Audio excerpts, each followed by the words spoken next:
Hello, I'm Stuart Childs and you're welcome to the Dairy Edge, the Teagasc Dairy podcast. We're bringing you the latest information, insights and opinion to improve dairy farm performance. 2022 has flown by and we're heading into conference season.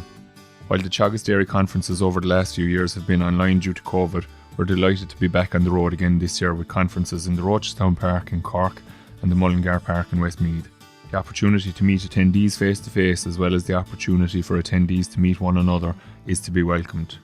We have a very topical lineup this year, and I spoke to Joe Patton, Head of Dairy Knowledge Transfer, to preview this year's events. We're very conscious, obviously, with such volatility, I suppose, from price and a cost point of view for dairy markets, that we want to get a view from the industry really in sort of the short and the medium term. So really looking at where the pressure points are for supply and demand internationally, that will come from our processor representatives. So, you know, obviously, it's the big question on everybody's mind in terms of our milk prices at the moment.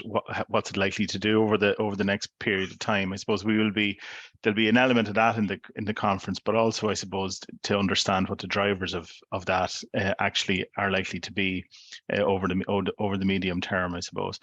Another part of that session is from the Food Safety Authority, from Dr. Mary Flynn, who will be presenting at that, and that's looking at really the value and the place that dairy products has on an ongoing basis in terms of human nutrition. So I'm sure lots of our listeners are well used to hearing about maybe the alternatives to dairy products and how those are maybe, you know, competing for market share, if you like. But, you know, we have sometimes I think it's important that we recognize and we remind ourselves of the quality of the product that we're producing on farms. And Mary Flynn will take a look at that in terms of what it actually means for the human diet. So I think that would be of interest to a lot of our attendees.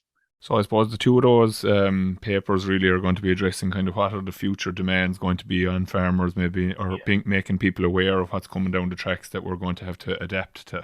Sure, exactly. That's part of it too. So, like when we speak we speak regularly, obviously, to our processors and look at what they can see. Like what is the demand from the market like? So it's obviously for high quality, hygienic product and high nutritional value product as well. But are there other things as well that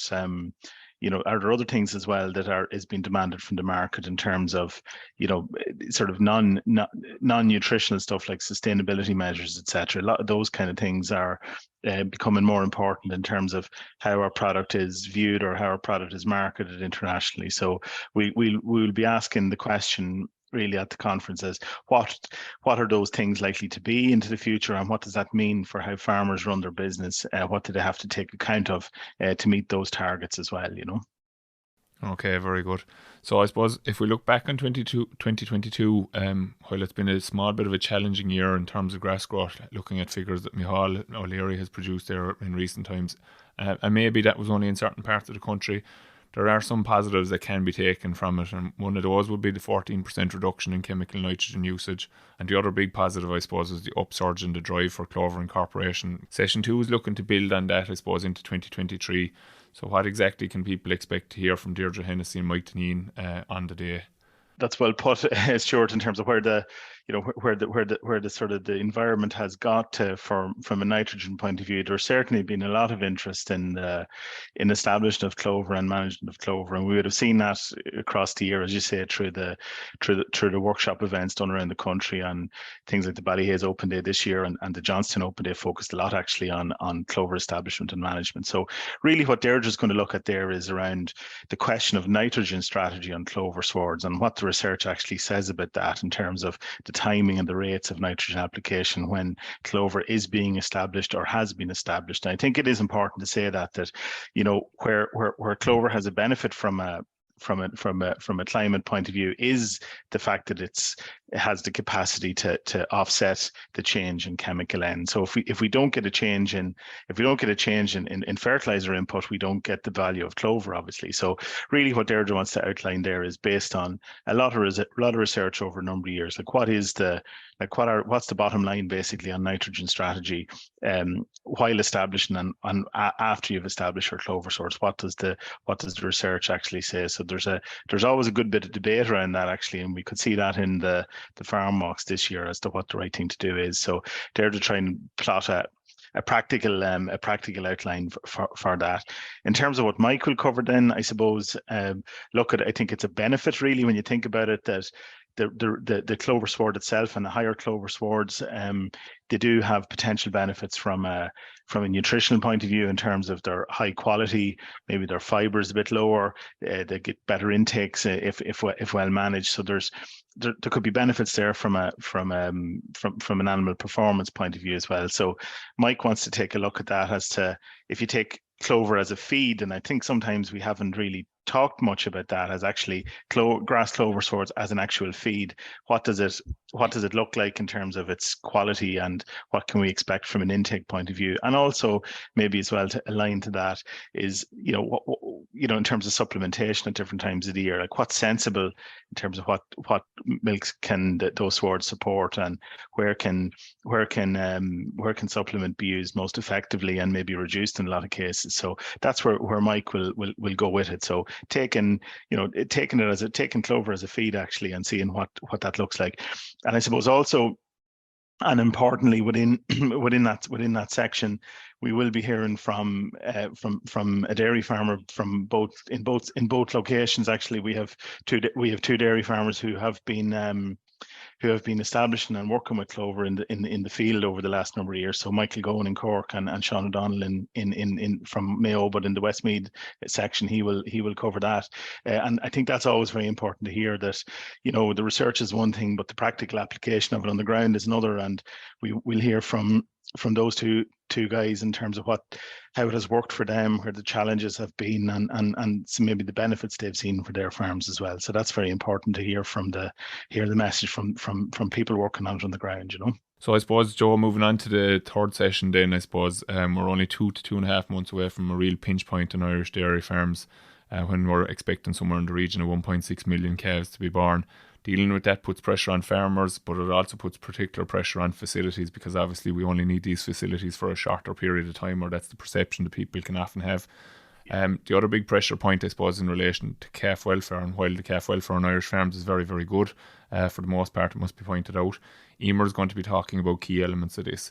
So some people might say that this has been covered a bit down through the last number of years, the subject of and been the subject of the annual calf care events and so forth as well.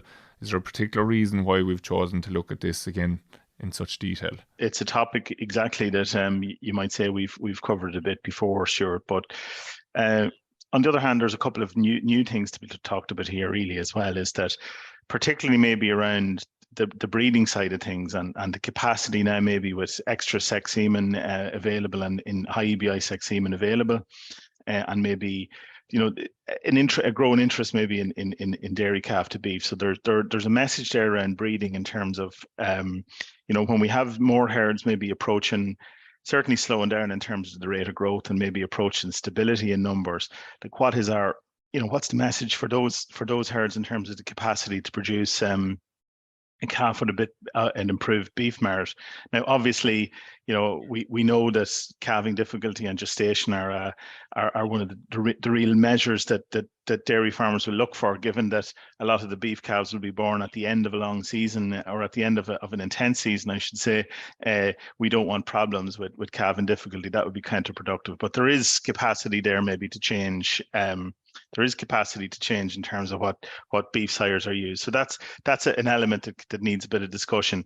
In terms of from where Emer's coming from then, in terms of management and housing guidelines, I think, look,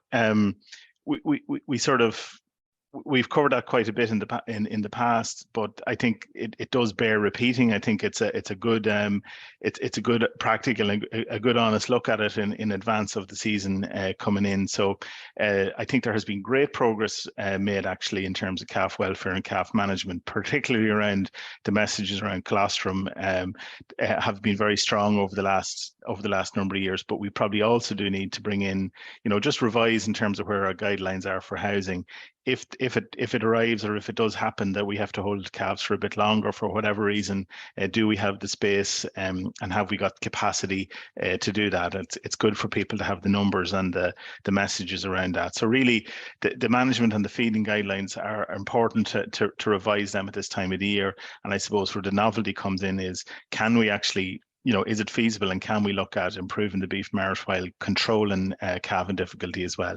Those are the main points. So again, similar to the nitrogen session in the morning, we will have we'll have dairy farmers along to talk about what they have done in that space. So Liam Long in the Cork session, and Peter Robinson in the Westmeath session will give their perspective on what they're doing around, making sure to have calf health and welfare excellent, and also how that helps them market their calves better, and maybe what they've been doing in terms of dairy beef as well. That's an important it's an important thing. It sounds like an old message, I suppose, but there's, it is important that we look at that in the new context of maybe extra sex semen, as I say, and maybe the need to be prepared, if you like, for maybe having to hold calves for a bit longer. That's where we would see that.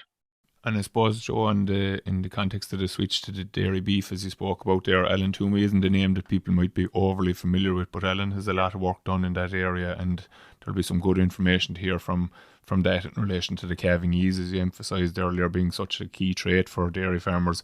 But how does that impact on the actual beef animal subsequently? And Alan has a lot of work done in that area. Sure, and look, as we've seen in the last week or so, there is revision and change in terms of the beef indices, and they've become more aligned. I would say now that the beef indexes are more aligned, and there's good information coming through. I think it's one thing that Alan has emphasised a lot, speaking to him over the last while, is that we always take that calving ease and lower beef merit calves are they go hand in hand, but there are bulls there that are outliers in that have relatively good calving traits, but good beef traits as well. And as Alan always points out, it's the outliers that have those traits that we're looking for. And that's the kind of bulls that we're trying to identify for the dairy herd. So if we look at it this way, if dairy farmers can have bulls that don't have any negative effects on calving difficulty but produce a better quality calf, then it makes good sense to go in that direction. And that's really where Alan's research and Alan's focus has been. So it'll be interesting to hear from him on that. Okay, so then for the final session, Joe, we're going to kind of broaden out throw the net a bit wider, I suppose, and cover a couple of different topics in short couple of papers. You mentioned earlier how obviously costs have increased quite significantly in 2022. Now, obviously, prices have gone up sufficiently to cover off that cost, but what can people expect to hear from Adrian and James in relation to benchmarking of dairy costs and KPIs for 2023? Yeah, I suppose, short on our last session, we're going with short and sweet, really, sections there. So a number of short papers, because obviously we're getting into as some of the lads said to me, getting into the graveyard shift at that stage in the day. So we want to keep it short and snappy and get some real practical messages out. So James and Adrian have been looking at projecting where costs are likely to go in terms of, let's say holding input levels the same, but looking at where the difference in costs might be for 23 versus 22. So, obviously, people have spoken an awful lot, maybe at the start of this year, about the increase in cost, particularly around fertilizer, fuel, and feed. But as you say, the milk price has balance that to some extent. But I think that a focus on the cost base and where that's going, it's very, very important to keep a focus on the cost base, because as we know that costs, even in this situation, still cost per litre is one of the main predictors of economic margin on farms. So we'll be interested to see where their projected costs are, and importantly as well, not just the average cost, but the range in cost that's seen on farms, and what maybe causes that range in cost. So that will be an interesting session to hear from, I think. And then I suppose Pablo is going to be looking at cell count, which has actually been creeping up a little bit on the national level there. Is he going to have all the answers for people to stop creeping? Well, I was speaking to him earlier, actually. He certainly there's some interesting stuff there. Like, for example, obviously selective dry cows in people's minds around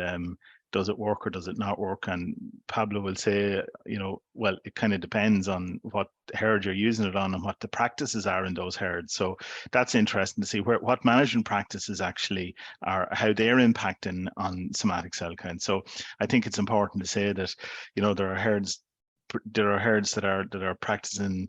This is not all about selective dry cow. It's really about the management around controlling cell count. So, for example, the quality of cubicle beds and the quality and quantity of housing available. How heifers are managed is a very important one. So, like Pablo is identifying that forced lactation or fresh decalved heifers actually are a significant risk factor for mastitis on Irish herds, which is quite different maybe than the international experience actually. So how are we managing heifers pre-calving is one of the big things for mastitis control, believe it or not. And then, building up then towards where we're at in terms of using records. So it's not only about selective dry cow, but there's some big ticket management items there that we need to look at as well. And Pablo has a few interesting thoughts on that. So I suppose 2022 will be remembered as a year of when we signed up to our climate objectives and so forth. And look, there's a lot of talk about methane, obviously. Ben has been working on this with a good number of years now. The green feeds are here outside the offices in Moore Park all the time, looking at the influence of different feeds on pasture-based systems. He's going to talk about methane mitigation strategies as a whole in pasture-based dairy systems. What's the purpose of that? I suppose just to give people a bit of confidence or to give people a bit of information or... Well, it's like all these things, I suppose, Stuart, is that the important thing is that we get, it's very difficult to cut something until you measure it. And I suppose what Ben wants to do is outline, sort of the pattern and the profile of methane production or methane emissions from pasture systems. And there's some nice information there in terms of maybe that the methane output mightn't just be quite what we would have originally have measured it as being or assumed it to be. So he has profiled methane production over the course of grazing seasons, and it is linked actually to pasture quality, which is interesting. So that you would say that two cows eating two different swards might actually have different levels of methane emissions, and that's important to show. So I suppose, look, to be honest, like a lot of the discussion, a lot of the talk around methane mitigation is really focused on product and focused on additives. He'll mention a bit about that, but there's more to it than that. I suppose there's the genetic element in it, and then there's the pasture quality element as well. So he will just give a feel for where the research currently stands. What are the things that are sort of most cost neutral, if you like, or most beneficial that farmers could potentially do in the next few years to make a difference, and then maybe have some commentary then on maybe all the story around the different additives as well, because they're very keen and very, very keen to make the point that it's not just an additive story. There's a question of measuring the differences in pasture quality and also maybe the differences in genetics as well. So it's not just simply down to a magic bullet, if you like, in terms of an additive. There's a bit more to it. So Ben will give a good bit of a tour around that sort of stuff. And I think that's important that dairy farmers will understand, and the industry too understand what's feasible in that space, I think. So that's Ben's job for the day. Well, yeah, for his short period to try and get that whole big ticket item dealt with. But I think it'll be an interesting talk, I think. Very good. And then the last one, then John Upton is going to have the challenge of keeping people sharp for the last session to keep a hold of them. But it's a good focus. Like as I said earlier, the calves, they create a demand for help and time. John is going to be looking at labour efficiency in relation to milking, because obviously that counts for 35% of all work done on dairy farms is around milking and so forth. So we'll say he's looking at milking routine and facilities, and he did a fairly sizable study there last year on how that affects labour efficiency. What can we expect to see come from that, I suppose, and does it have a big bearing? So John is the link man at the end of the whole thing. So John is talking about milking, and he's standing between people and milking, I suppose, at the very end of the conference. But as he said himself, he says if people are leaving at 3:30 to go milking, he'd be happy enough. He'd be happy enough if that's why they're leaving. So look, I think John's study was a very interesting one, actually. That milking routine and milking facilities, it's as he said himself, it's amazing the variation, like on the variation on farms between two farms, let's say with a 20 unit parlour, for example, or a 12 unit parlour or whatever, they can get very, very different outcomes in terms of labour efficiency. So whether that's routine, whether it's, the facilities, whether it's automation, the collecting yard and drafting and cow flow are big parts of that as well. So what John wants to do is just give some indications as to, well, what are the things to focus on if you want to get more cows per hour done and milked cleanly and correctly through the parlour. What are the things you need to look out for that? So he's compared as well the different types of milking machine, but I think maybe part of what's interesting there is actually, because most people are going to be working with what they have, Stuart. So what can you do within that is to improve efficiency that's a big part of it. But he has some nice comparisons of different milking systems as well, which is part of it too. So look, that's very practical. I suppose you'd be very conscious too that because milking happens every day, twice a day, you kind of get into the habit and you get into a routine, and everybody's routine kind of evolves differently, but maybe some practices are very, very good and maybe some bad habits have crept in as well. And it takes a second look, I suppose, to identify some of them. So John is looking to save people a bit of time by pointing out a few things that they could change for their own benefit. And that's really what that session is about, or that paper is about.